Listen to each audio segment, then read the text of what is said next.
ফিরে এলো জঙ্গলরাজ।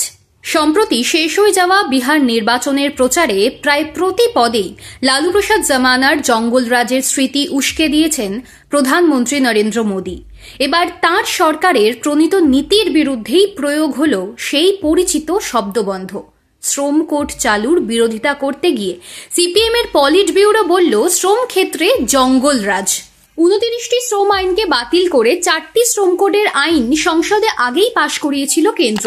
এবার দেশের প্রায় সব ট্রেড ইউনিয়নের এই শ্রম কোডের বিরুদ্ধে ধর্মঘট, প্রতিবাদ, বিরোধিতা উপেক্ষা করে তা চালুর বিজ্ঞপ্তি জারি করেছে কেন্দ্রের বিজেপি নেতৃত্বাধীন জোট সরকার, যার সুবাদে কেন্দ্রের নতুন শ্রম আইন ইতিমধ্যেই কার্যকর।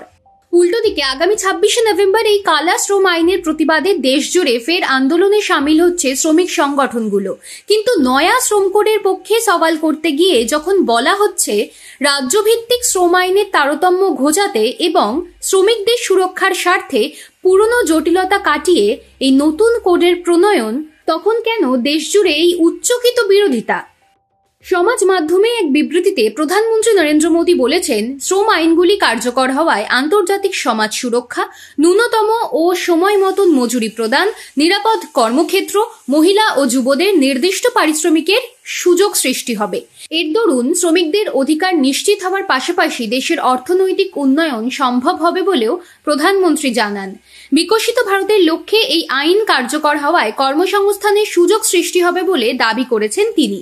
কেন্দ্রীয় স্বরাষ্ট্রমন্ত্রী অমিত শাহ বলেছেন, শ্রম আইনের ইতিহাসে এটি একটি বৃহৎ সংস্কার। এই আইনের ফলে শ্রমজীবীদের জীবনের মান উন্নয়ন সম্ভব হবে। একই সঙ্গে বিশ্বের কাছে এই নতুন শ্রম আইন নজির হয়ে থাকবে। বিভিন্ন শিল্প সংস্থাও নতুন 4টি শ্রম বিধিকে স্বাগত জানিয়েছে। সামাজিক সুরক্ষা বৃদ্ধির পাশাপাশি কর্মসংস্থানের সুযোগ সৃষ্টির লক্ষ্যে এই সিদ্ধান্ত এক মাইল ফলক বলেও উল্লেখ করা হয়েছে।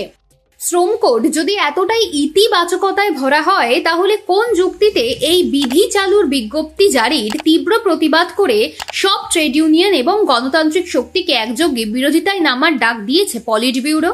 কেন্দ্রীয় সরকারের কর্তৃত্ববাদী কার্যকলাপ প্রতিহত করে শ্রমজীবী জনতার অধিকার রক্ষা করার জন্য ঐক্যবদ্ধ সংগ্রামের ডাকই বা তারা দিল কোন বিচারে? পলিট ব্যুরোর অভিযোগ, কেন্দ্রের শ্রম কোডে কাজের সময় ন্যূনতম মজুরি থেকে সংঘবদ্ধ প্রতিবাদ বা ট্রেড ইউনিয়ন করার অধিকার আক্রমণ আনা হয়েছে প্রায় সব ক্ষেত্রে। তারা বলেছে, শ্রম কোড আসলে কর্পোরেট শ্রেণীকে একতরফা ক্ষমতা দিয়ে জঙ্গলরাজ প্রতিষ্ঠা করতে চাইছে, শ্রমিক শ্রেণীর অধিকার এবং সঙ্গত প্রাপ্তিকে গুঁড়িয়ে দিতে চাইছে। কর্পোরেটের এই অভিযানে সরকার এবং প্রশাসনকে সামিল করার ব্যবস্থা করেছে শ্রম কোড। বিরোধী শিবির মনে করছে, বহু সীমাবদ্ধতা সত্ত্বেও আগের 29টি শ্রম আইনে ন্যূনতম মজুরি, কাজের সময়, সামাজিক সুরক্ষা, শিল্পক্ষেত্রে কাজের সুরক্ষা, প্রশাসনিক নজরদারি মেনে চলার বাধ্যবাধকতার এবং যৌথ দর কষাকষির সুযোগ ছিল। নতুন শ্রম কোডে ব্যবস্থার সরলীকরণের নামে দীর্ঘদিনের এই অধিকারকে কেবল দুর্বলই করা হচ্ছে না, পুরোপুরি বাতিলই করে দেওয়া হচ্ছে। শ্রমক্ষেত্রে সম্পূর্ণ নিয়ন্ত্রণ তুলে দেওয়া হচ্ছে মালিক পক্ষের হাতে। শ্রম কোডের ফলে কর্মসংস্থান এবং বিনিয়োগ বাড়বে বলে মিথ্যে দাবি করে পুঁজির অত্যাচারের সামনে একেবারে অসুরক্ষিত অবস্থায় ফেলে দেওয়া হয়েছে শ্রমিক শ্রেণীকে।